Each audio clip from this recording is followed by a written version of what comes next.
Hi friends, আজকের recipe আমাদের veg ডাল কীভাবে রান্না করেছি সবাইকে দেখিয়ে দেবো। প্রথমে রেখেছি সবজিগুলো সব কেটে ধুয়ে রেখেছি, আলু, বিনস, গাজর, মটরশুঁটি আর ধনেপাতা। তারপরে রেখেছি আদা বাটা, কাঁচা লঙ্কা, পেঁয়াজ, পাঁচফোড়ন, শুকনো লঙ্কা, তেজপাতা, গোটা জিরে, লবণ, হলুদ গুঁড়ো। তারপরে কড়াইয়ে তেল দিয়ে দেবো আর প্রথমে ভেজে নেব কিশমিশ আর কাজু বাদাম, সবগুলো ভেজে নিয়ে উঠে নেব।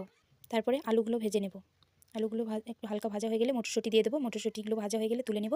তারপরে দিয়ে দেবো গাজর, গাজরগুলো হালকা ভাজা হয়ে গেলে দিয়ে দেবো বিনস, একসঙ্গে ভেজে নেব। তারপরে ভেজে তুলে রেখে দেবো।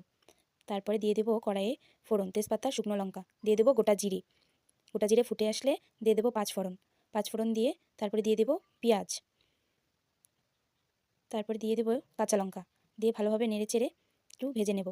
তারপরে দিয়ে দেবো আদা বাটা, আদা বাটা, হলুদ, দিয়ে দেবো লবণ, দিয়ে ভালোভাবে নেড়ে চেড়ে কষিয়ে নেব।